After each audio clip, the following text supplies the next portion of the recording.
अस्सलाम वालेकुम। ऐसे स्टूडेंट्स जो एंट्री टेस्ट देने जा रहे हैं और एंट्री टेस्ट की तैयारी कर रहे हैं, जो कि पोस्टर एंड से रिलेटेड भी हो सकता है, बीएसएन या फिर एलएचवी। आज की वीडियो में मैं कुछ एमसीक्यूज शेयर कर रही हूं जो कि एचएस से रिलेटेड भी हैं और इसके अलावा हमारे वायर स्टैटिस्टिक्स से रिलेटेड भी हैं। आपको ये वीडियो अच्छी लगे तो आप इसे लाइक एंड सब्सक्राइब कर लें। And welcome to my YouTube channel BSN easy lecture. Let's start our video. सबसे पहले फर्स्ट एमसीक्यू है कि after teaching a group of students about the phases of nursing process the instructor determined that the teaching was successful when students identify which phase as most important. तो nursing process की जब हम phases की बात करें तो सबसे ज़्यादा इम्पॉर्टेंट हमारा फर्स्ट स्टेप होता है assessment. After explaining the skills use to gather subjective and objective data, instructor जो है वो डिटरमाइन कर additional teaching is needed when the student identify which of the following as a skill necessary for subjective data. तो हमारा जो inspection है जब हम सब्जेक्टिव डाटा कर रहे होते हैं तो that is the first phase. A nurse is gathering subjective data. Which of the following would the nurse to do the most? तो सब्जेक्टिव डाटा में अब यहाँ पे ऑप्शन के लिहाज से देखा जाए तो फीलिंग्स ऑफ हैप्पीनेस जो है हमारा सब्जेक्टिव डाटा है, बाकी जो ऑप्शन है वो हमारे ऑब्जेक्टिव डाटा में आते हैं। तो नेक्स्ट एमसीक्यू है कि which individuals typically would be responsible for collecting the subjective data on the client during the initial comprehensive assessment. तो कौन रिस्पॉन्सिबल होता है जब ये डाटा ले रहा होता है? तो वो ऑब्वियसली नर्स जो है वो सबसे ज़्यादा रिस्पॉन्सिबल होती है जब वो कलेक्ट कर रही होती है assessment data. When describing a focused assessment to a group of students, which of the following would the instructor include? अब जब फोकस्ड असेसमेंट कर रहे हों एक ग्रुप ऑफ स्टूडेंट का तो उसमें हम क्या चीज़ें इंक्लूड करते हैं? पर्टिकुलर क्लाइंट प्रॉब्लम, क्योंकि फोकस्ड में हमारा मेन मकसद यही होता है कि सिर्फ प्रॉब्लम के गिर्द ही रहना है। ये मोस्ट रिपीटेड एमसीक्यूज़ हैं। इसमें नेक्स्ट है कि the nurse is analysing the data obtained from the following clients, which client would the nurse expect to facilitate a referral.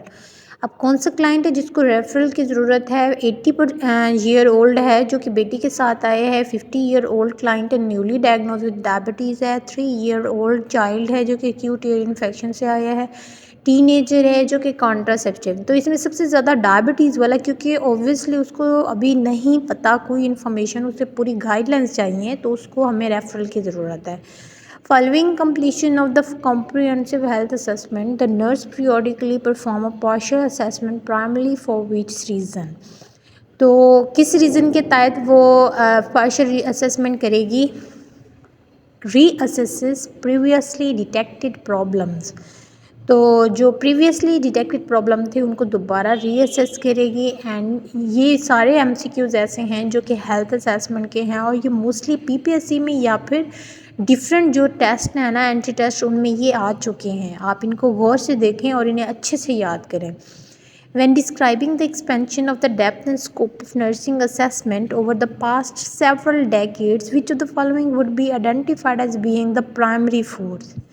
तो इसमें प्राइमरी फोर्स हमारी क्या आइडेंटिफाई होगी? That is a technology. When discussing the nursing process with a group of students, which of the following statement best describe is? तो nursing process की characteristics बतानी है तो that is in on going and continuous process.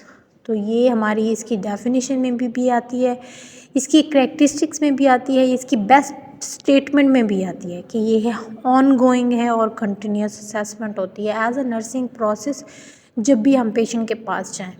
When performing the steps of assessment phase of the nursing process, which of the following would the nurse do first? Nursing process के assessment phase में सबसे पहले क्या करती है? वो उनसे collect करती है सब्जेक्टिव डाटा उस पेशेंट से। The nurse is reviewing our client's health history and physical examination, which of the following would the nurse identify as a subjective data? Select all that apply. अगर आपके MCQ में ऐसा option आए जिसमें select all that apply का लिखा हुआ हो तो देन आपने एक से ज़्यादा ऑप्शन को भी आप टिक कर सकते हो। वैसे मोस्टली एंट्री टेस्ट में ऐसे क्वेश्चन से अवॉइड करते हैं, बट आ जाए तो आपने करना है। तो इसमें I feel so tired some time, जहाँ पे फीलिंग आती है इंटरनल चीज़ जो कि हमें नज़र नहीं आ सकती, सिर्फ पेशेंट बता सकता है, वो हमारा सब्जेक्टिव डाटा है। तो client complain of the headache, further died of the heart attack, ये सारे हमारे सब्जेक्टिव डाटा में आएंगे। Which of the following would the nurse implement in response to our collaborative problem. अब यहाँ पे कोलैबोरेटिव प्रॉब्लम की बात आती है। तो कोलैबोरेटिव प्रॉब्लम बेसिकली वो है जिसमें एक या एक से ज़्यादा हेल्थ प्रोफेशनल का होना ज़रूरी है। तो यहाँ पे अगर हम ऑप्शन की बात करें, तो अगर एक पेशेंट है जिसे हम ओरल फ्लूइड का कह रहे हैं, तो ओरल फ्लूइड देने का या इनकरेज करने के लिए हमें कोई एक से ज़्यादा हेल्थ प्रोफेशनल की ज़रूरत नहीं है। तो इसमें अगर ब्लड ग्लूकोज लेना है एक दिन में 2 दफ़ा, तो इसमें हमें ज़रूरत है वो कम ज़्यादा हो, और हमें कोलैबोरेशन की ज़रूरत होती है मेडिकल प्रोफेशनल की भी, नर्सेज़ की भी। The nurse is performing a health assessment on client, which of the following would be most important for nurse to do. तो इसका राइट आंसर है interpret the information about the client in context. तो आपने उसकी information जो है उस client की आपने इंटरप्रेट करनी है। A nurse is completed in gathering some basic data about a client and then reflect on। वो उनका बेसिक डाटा ले रही है क्लाइंट से और फिर वो उससे रिफ्लेक्ट ले रही है। क्या मतलब इसका राइट आंसर होगा the feelings about the client the nurse does the primarily to accomplish which of the following, कि उससे नर्स क्या मतलब फाइंडिंग्स लेगी। तो इसका जो राइट आंसर है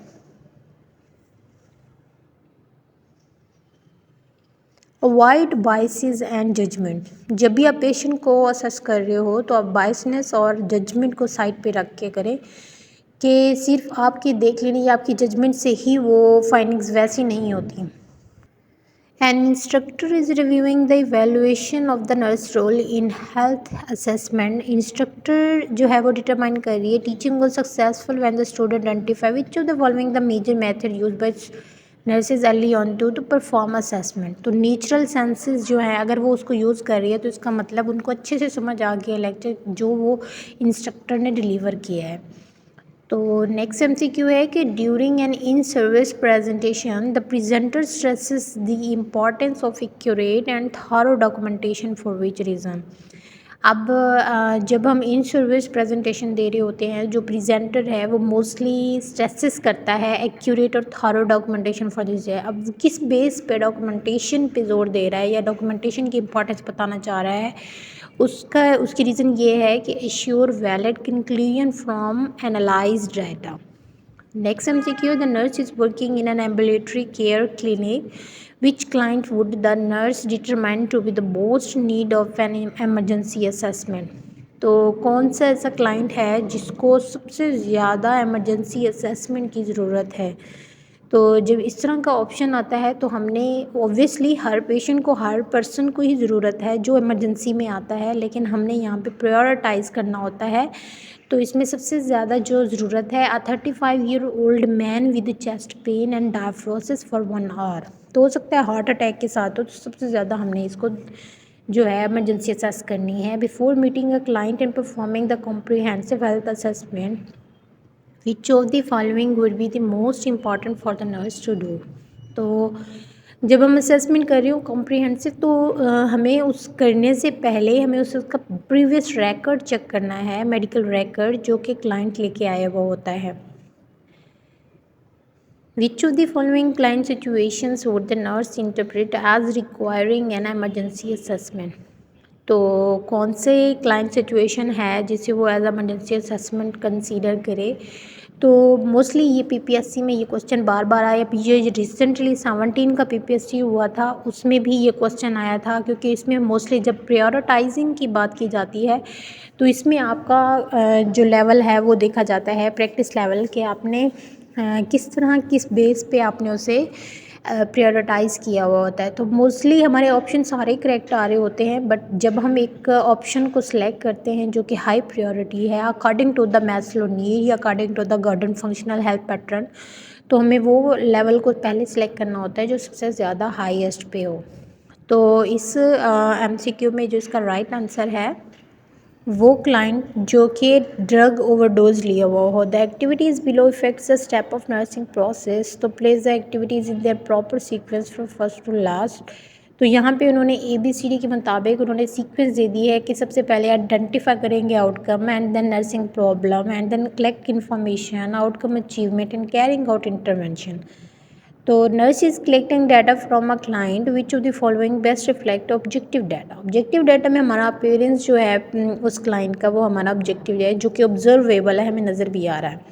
in comparison with the physicians medical exam the comprehensive health assessment performed by a nurse focused on which aspect. तो किस चीज़ पे वो फोकस करेगी जब हम उसका कॉम्प्रीहेंसिव हेल्थ असेसमेंट कर रहे होंगे? The effects of health on life style. अब उनकी लाइफस्टाइल पे उसके इफ़ेक्ट ऑफ हेल्थ जो है वो किस तरह पड़ रहा है, तो इस पे फोकस करके हमने उनसे जो है असेसमेंट में लेनी है। Client comes to the health care providers office for a visit. Our client has been seen in this office for the past 5 years and arrived today complaining of a fever and sore throat. Which type of assessment would the nurse most? Focused assessment. जब एक patient किसी active complaint के साथ आता है तो हमारा focus सिर्फ उसकी उस प्रॉब्लम के ऊपर होता है जिस प्रॉब्लम के साथ वो आया वो होता है। अगर हम उसका कॉम्प्रिहेंसिव लेना शुरू कर दें, ऑन गोइंग लेना शुरू कर दें, तो हमारा टाइम वेस्टेज है। ग्रुप ऑफ स्टूडेंट जो है वो reviewing information about the potential opportunities for the nurses, जो कि एडवांस असेसमेंट स्किल्स वाले हैं। स्टूडेंट डिमॉन्स्ट्रेट कर रहे हैं कि वो अपनी कैसी इन्फॉर्मेशन जो अंडरस्टैंड हुई है। तो expansion of health care network जो है वो इसका मेन रोल है। Instructor describing comprehensive health assessment to a group of student. तो उसमें इंस्ट्रक्टर जो है वो डिटरमाइन कर रहा है टीचिंग वो successful when student identify the overall purpose, make a clinical judgment. और which diagnose is a wellness diagnose. तो इनमें जो हेल्थ सीकिंग बिहेवियर है वो हमारा वेलनेस डायग्नोज है। Health care is an acute care setting in emergency room is the best describe as. तो ये हमारा सेकेंडरी प्रिवेंशन में आता है। And which type of the skills जो है वो मोस्ट इंपॉर्टेंट है? Psychomotor skills. अब ये हमारे सारे MCQs, इसके अलावा मज़ीद भी हैं जो कि मैं नेक्स्ट वीडियो में शेयर करूँगी हेल्थ असेसमेंट से रिलेटेड, और ये बहुत ही ज़्यादा इंपॉर्टेंट हैं। ये रिसेंटली PPSC में आ चुके हैं। अगर आपको यकीन नहीं आता तो आप मेरे प्रीवियसली वीडियोस देख सकते हैं, उसमें वहाँ पे मैंने शेयर किए हुए हैं। और ये बायोस्टैट के कुछ MCQs हैं इंपॉर्टेंट। तो the mean of the data A, तो इसका ए ही होता है मीन, क्योंकि जब सेम सिमिलर वैल्यूज़ होती हैं तो उसका मीन सेम होता है। तो नेक्स्ट है कि mean of the square deviation about the mean. तो ये वेरिएंस की डेफिनेशन है। And if we add or subtract any value in the original, any value in the original data, that is process is known as change of the origin. The mean of the 10 values is 20. If we add 10 more then it is obviously ये 30 जो है इसके values हो जाएंगी। और ये कुछ question हैं जिनको न्यूमेरिकली सॉल्व करना है। आप मुझे बता दीजिएगा कमेंट में, मैं इनको आपको सॉल्व करके दे दूँगी। बाकी जो थ्योरेटिकल MCQs हैं वो आप रीड कर लें।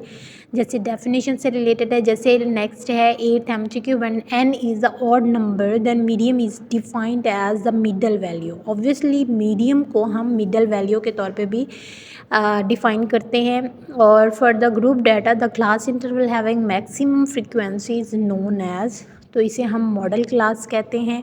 And the sum of the deviation about mean for the data 6, 8, 10, 2 and 4 is always 0।